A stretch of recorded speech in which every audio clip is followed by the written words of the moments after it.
aí, gente, como é que vocês estão? Tudo bom? Caso você não esteja entendendo do que se trata aqui, esse cenário, essa prancha aberta aqui com essa marcação, eu vou te dizer que isso se trata da terceira parte de um vídeo que a gente iniciou com uma reflexão falando sobre representação gráfica, sobre desenho à mão, e tudo isso foi se tornando um conteúdo um pouco maior do que ele mesmo, né, inicialmente. Então, eu te recomendo, caso você não esteja acompanhando essa série de vídeos, que você veja ela do início, tá? Então, os links vão estar aqui embaixo. E caso vocês não tenham visto o vídeo anterior, o Homero, ele desenhou uma prancha na mão, né? Então, isso iniciou com uma programação, né? Isso iniciou com uma programação que eu mesmo criei, em cima de um projeto aqui do Vias, né? E a partir disso, a gente foi conversando e fomos tirando algumas reflexões em cima disso. É até por isso que, apesar disso poder parecer um vídeo de dica, não se trata de dica, se trata, na verdade, de uma reflexão sobre representação gráfica e sobre o fato de que nem sempre a gente precisa ficar tão preso ao computador. Porém, como a gente começou conversando sobre o fato de que ele sempre deu mais vazão à criatividade dele utilizando o desenho à mão, enquanto que eu dei mais vazão à minha criatividade utilizando o computador, ele criou um produto final na mão e eu criei esse mesmo produto final no computador. E é isso que eu vou mostrar um pouquinho para vocês agora, beleza? Então assim, caso vocês não estejam acostumados, esse daqui é o InDesign, é o Adobe InDesign. É o software que eu utilizo para diagramação, que é o software criado para isso, né, pela Adobe. Eu utilizo o pacote Adobe para criar grande parte da minha representação. Então, isso daqui, ó, foram as marcações que foram feitas desde o início. Então aqui, ó, vocês conseguem ver os meus layers aqui. Eu tô com os layers de marcação aqui ativados, né? E eu posso mostrar, por exemplo, aqui as minhas linhas guia. E isso é a base de tudo que foi pensado lá no início. O Homero, ele iniciou esse processo desenhando a thumbnail. Depois ele, posteriormente, desenhou numa proporção um pouco maior, onde ele já se utilizou de questões um pouco mais artísticas ali. E eu trouxe tudo isso aqui para o computador. Isso não é um processo comum de ser feito, tá? É muito importante deixar isso claro, porque pode parecer que o processo ele se torna muito complexo se a ideia fosse essa. Se a ideia fosse iniciar numa programação à mão, depois fazer todo aquele desenho que ele fez, o que levou bastante tempo, porque é um desenho bastante aprofundado, né? No sentido artístico da coisa. No meu caso aqui, eu crio essas marcações com as linhas e eu vou direto para o computador, tá? Eu não passo por todo esse processo. O que a gente estava conversando é que existem formas diferentes de se representar o que a gente precisa mostrar, né, para um cliente ou para um professor e etc. Então, no final das contas, ó, o meu desenho, a minha prancha final ficou dessa forma. Ó. E foi uma prancha que eu fiz com a intenção de que ficasse bem diferente mesmo do que a gente costuma ver por aí, né?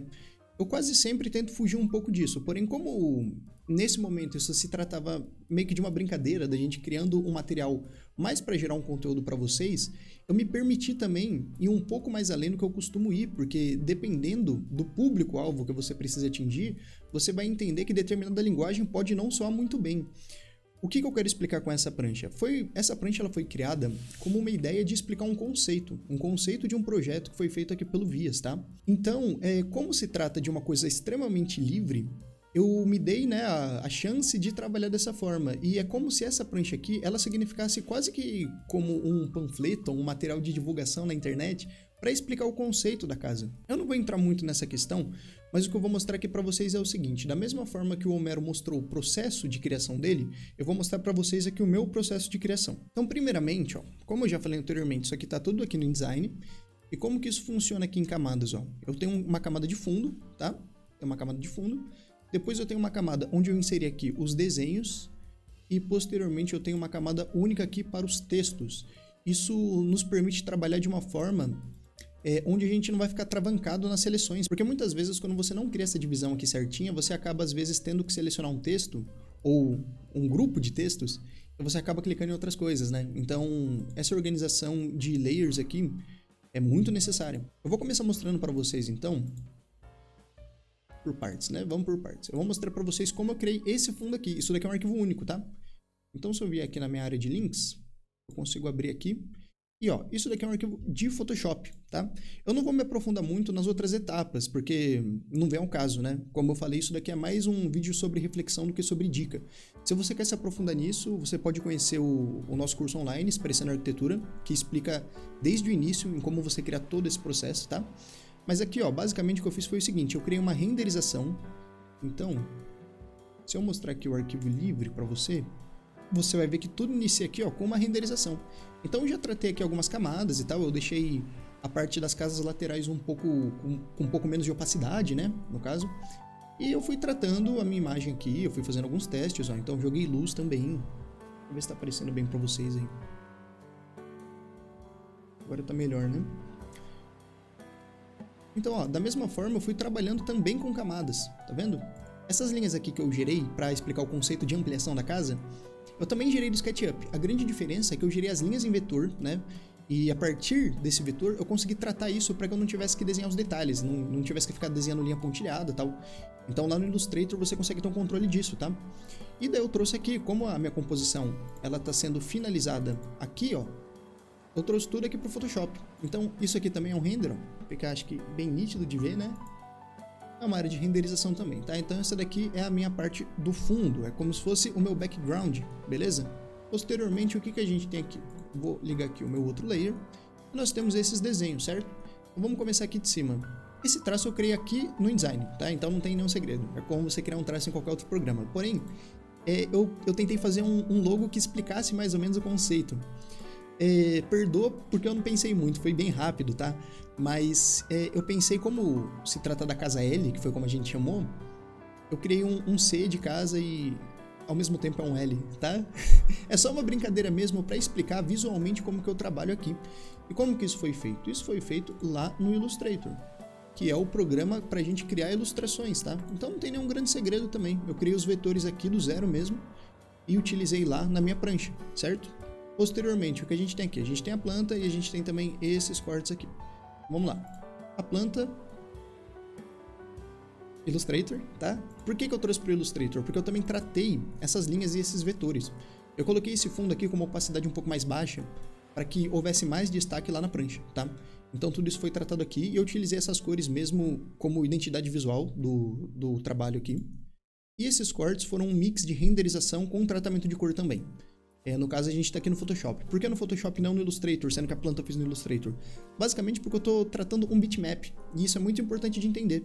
O Photoshop ele é muito mais preparado para tratar os bitmaps, enquanto que o Illustrator ele é mais preparado para tratar os vetores.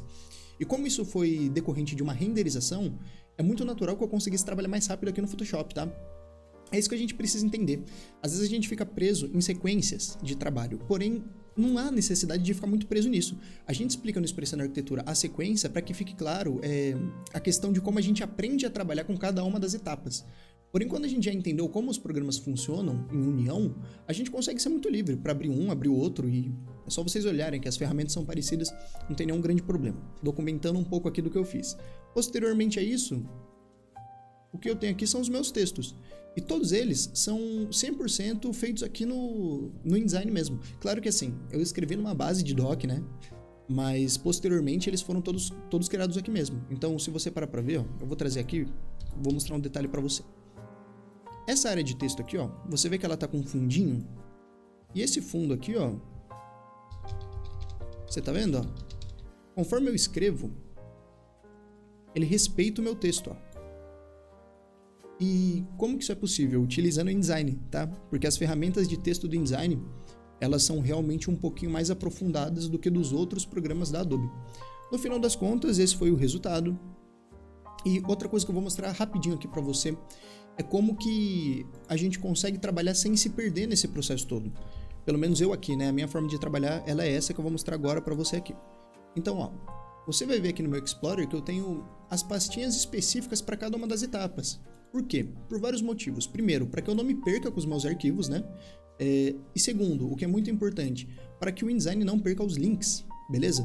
Porque se você criar tudo em pastas separadas, criar a sua prancha, depois for separar para que você não se perca dentro de seus arquivos, o InDesign ele vai perder os links. Então eu já começo trabalhando dessa forma. Eu já tenho uma base de pastas que vocês podem até utilizar caso vocês queiram, é só dar uma olhadinha aí.